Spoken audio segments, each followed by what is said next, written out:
Hey everybody, it's Sidev. I'm going to open up turn 2 of my Blitz game. So, in this game, usually one of the first things I do is I check the scoreboard. The scoreboard is very useful in Blitz. It lets you know more or less what your opponent is doing. So it'll tell you if your opponent made a new ship this turn, and it'll tell you if that was a freighter or a warship. Now I built an LDSF on my first turn, so you can see I got an increase in freighter here. There's a bug, it's showing +2 freighters because it's counting the MDSF that I get for free at the beginning of the game, although it doesn't do this for player 1. Meanwhile, the Lizard Alliance built a warship. Now, not only do I know that he has a warship, I also know that he has a warship with a particular military score. A military score is a value that the game gives you that's basically built based on how much your ship costs, including your hull, engines, beams, torpedo launchers, and any torpedoes or fighters on board.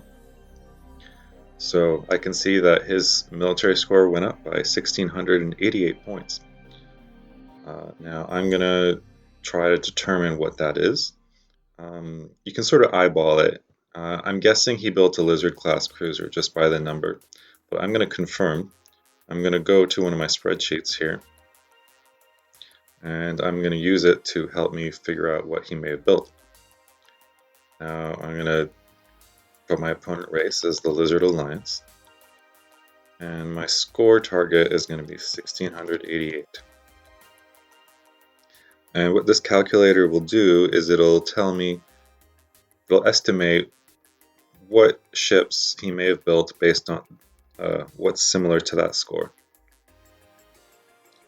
So it looks like he's probably built a Lizard class cruiser, maybe with X-rays and Mark IVs and Warp 7. The way that this works is that you select what engine you think they may have built. Blitz, usually you build Warp 7 because it's good enough and you don't need to spend any mega credits on upgrading. But as you can see, the military score changes depending on what kind of engine I give.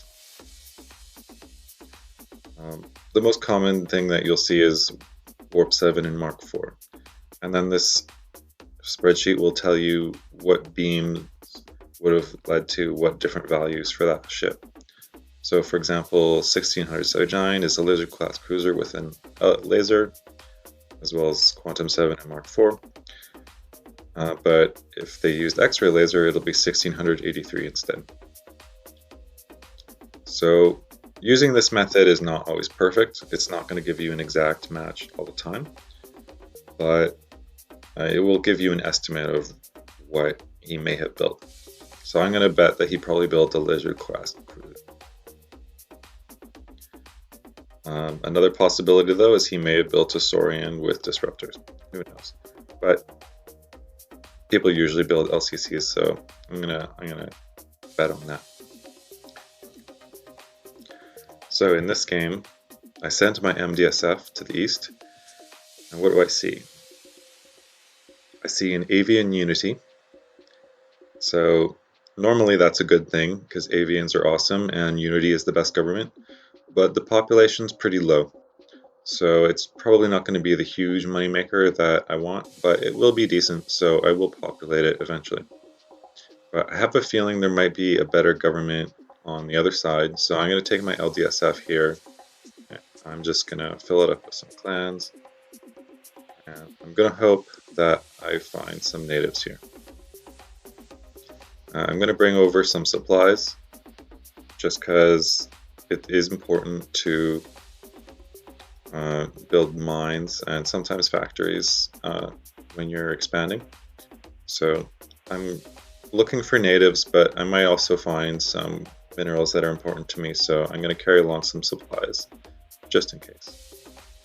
I think I can also include some mega credits with this, so I can get something started right away if I need.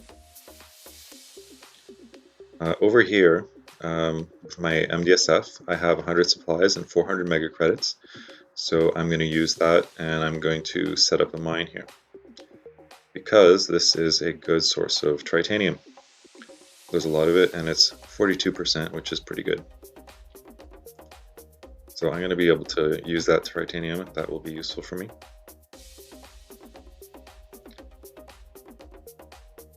Normally I would go back to my homeworld, but I'm really curious what's there, and it might save me a trip to go explore. So I think I'm going to actually just keep a couple clans on this MDSF and do some exploring. So as for my ship, it's Gorby time. Should have enough for Warp 7 and Disruptors. What Disruptors will do is they will allow me to sweep a little bit. They'll also help me kill an enemy faster because they're reasonably powerful, and so if I can end a fight sooner, then that will prevent me from taking more damage, and it will also prevent me from losing more fighters. Lizard ships are very tough. They can take 150% damage, so I'm going to want to try to pack as much firepower as I can onto that Gorby. By doing this rush, I am taking a bit of an economic hit, but that's why LDSF's there to try to settle some planets and get some mega credits coming into my homeworld really fast.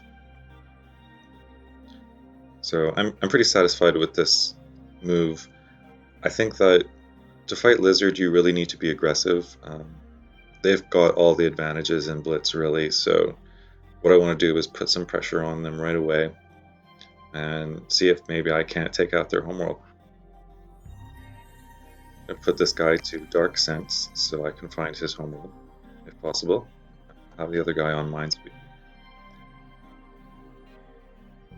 So that's my turn. I should be able to find his homeworld pretty soon with Dark Sense. And my starbase has 35 fighters, and by next turn it'll have another 15. So that'll give me 15 ice fighters to put onto my Gorby right off the bat. So I'm pretty happy with that.